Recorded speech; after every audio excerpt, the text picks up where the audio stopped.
Behind the distant hills, on an eminence immediately west of our camp, several covered wagons, each drawn by 4 horses, were seen coming towards us. Shouts of joy rent the air. John Chislett, Willie Company.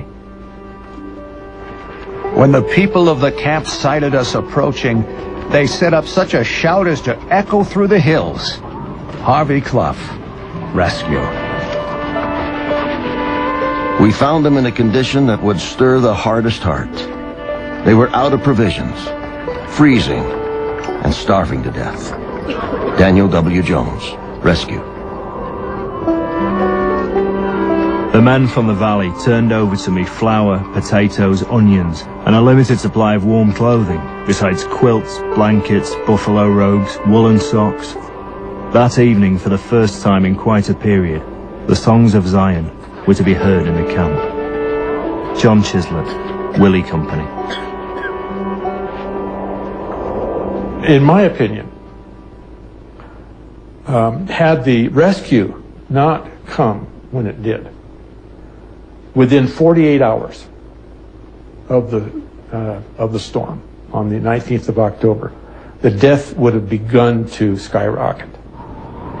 Our help came too late for some, and many died after our arrival. Daniel W. Jones, Rescue. We know that many of them perished before the rescuers got there, and so their time was short. They probably could not have gone much more than a week before the rescuers got to them. A week or more? There's at least a possibility that everyone would have perished. There certainly would have been great catastrophe. The timing of the rescue is stunning.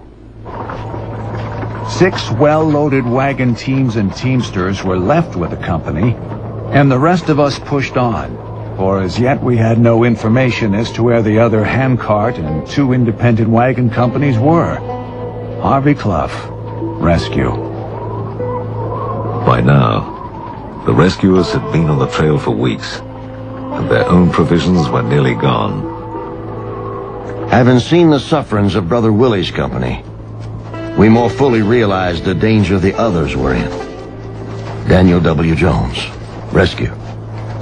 The rescue party was not sparing their horses. They were moving as fast as they could, literally running their stock into the grave in order to get to the stranded handcart people before they were all in the grave. Captain George D. Grant's rescue party of 8 wagons and about twice that many men rushed east, hoping to find the Martin, Hunt, and Hodgett companies camped near the 4-year-old stockade at Devil's Gate. There they met the express riders, but there was no sign of the emigrants. Meanwhile, October 23rd, the Willie Company faced a 5-mile climb up Rocky Ridge in the snow. I had not gone far up before I overtook a cart that the folks could not pull through the snow.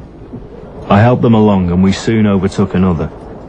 By all hands getting to one cart we could travel, so we moved one of the carts a few rods, and then went back and brought up another. Thus by travelling twice forward and once back, I succeeded in bringing my little company to the summit. John Chislett, Willie Company. Even with help, many could not make it. Chislett and others went back and forth on the trail, bringing in stragglers until 5 in the morning. A fierce wind and driving snow met these folks just as they're crossing arguably the most difficult part of the entire Mormon Trail. My calculation is that the wind chill equivalent was probably 70 below zero. It's hard to imagine how they were able to get through that terrible day. And it was a long day, all day, all evening, all night long. The rear elements didn't get in until dawn was breaking the next morning. There were so many dead and dying that it was decided to lie by for the day. In the forenoon I was appointed to go round and collect the dead. 13 corpses, all stiffly frozen. John Chislett, Willie Company. There's been speculation that it wouldn't have really been necessary for the handcart companies, for the Willie Company, to have gone on what amounts to a forced march.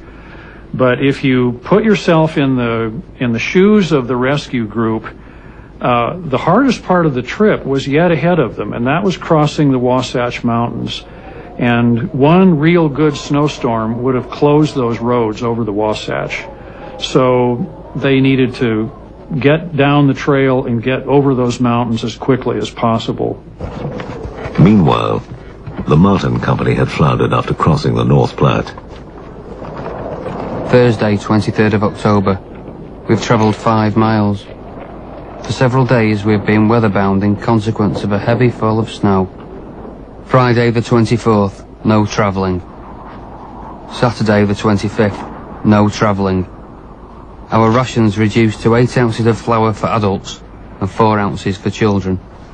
James Blake, Martin Company.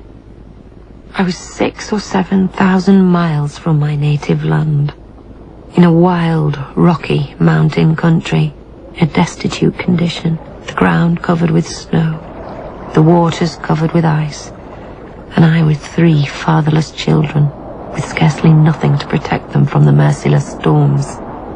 Elizabeth Horrocks Jackson, Martin Company.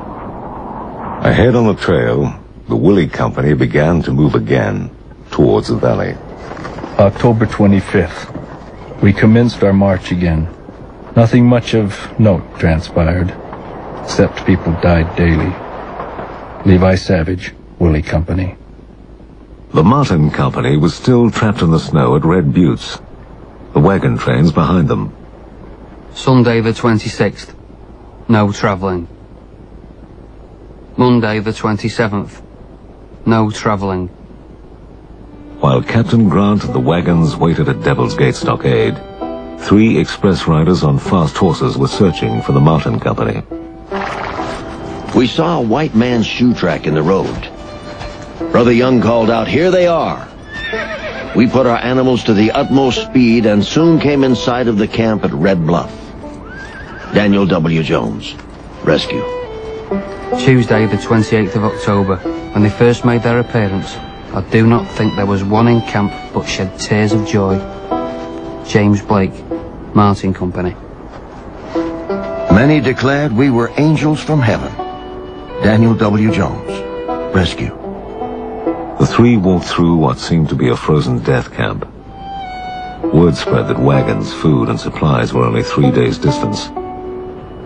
With resignation, the half-frozen, starving emigrants began again next morning. A condition of distress here met my eyes that I never saw before or since. Daniel W. Jones, Rescue.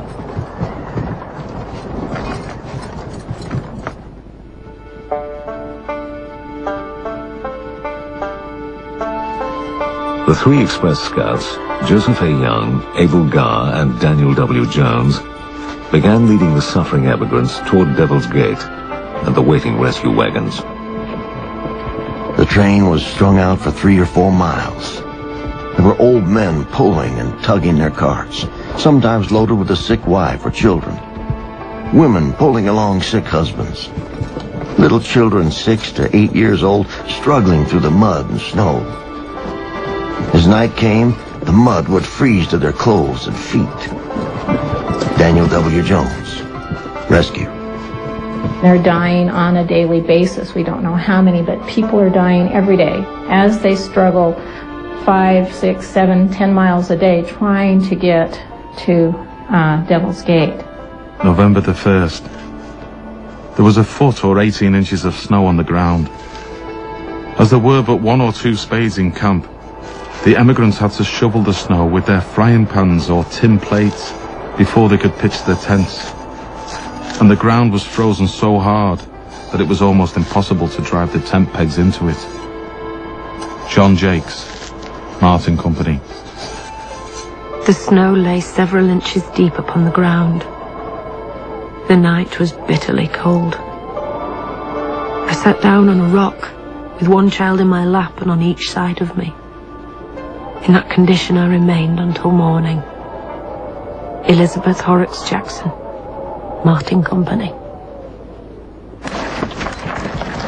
Captain Grant and the main rescue party moved east and met the last handcart train at Greasewood Creek, a day's ride from Devil's Gate. They dispensed supplies, inadequate.